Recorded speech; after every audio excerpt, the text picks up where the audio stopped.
Now we're being taken way back into our syllabus and recalling information about functions and inverses. So if f and g are inverses of each other, then f of g is equal to x. Similarly, g of f would be equal to x as well.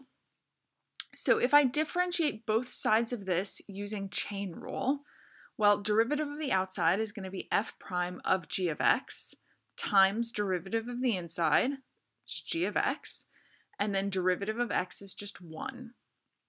Rearranging this, I can divide this to the other side and get f inverse of g of x would be equal, 1 over f inverse of g of x would be equal to the derivative of g.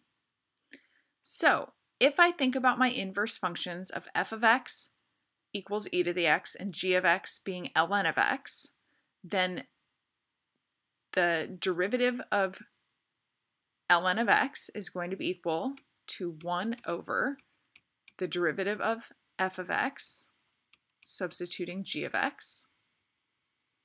Well, I know that that's going to be derivative of e to the x is just e to the x, but then it will be e to the g of x. So 1 over e to the ln of x becomes 1 over x. So basically what we've said is that if we have ln x, then its derivative is 1 over x.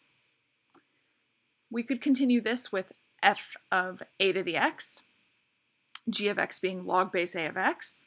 So we'll have 1 over derivative of this we know is ln a times a to the x, but I'm going to substitute g of x. So that's log base a of x. So then I'm going to have 1 over x ln a, or ln a times x, either way. So what we've just said, if we've got log base a of x, then we get 1 over x ln a. In our special case where a is e, then the derivative of ln of x is 1 over x. Again, these are both in the formula booklet.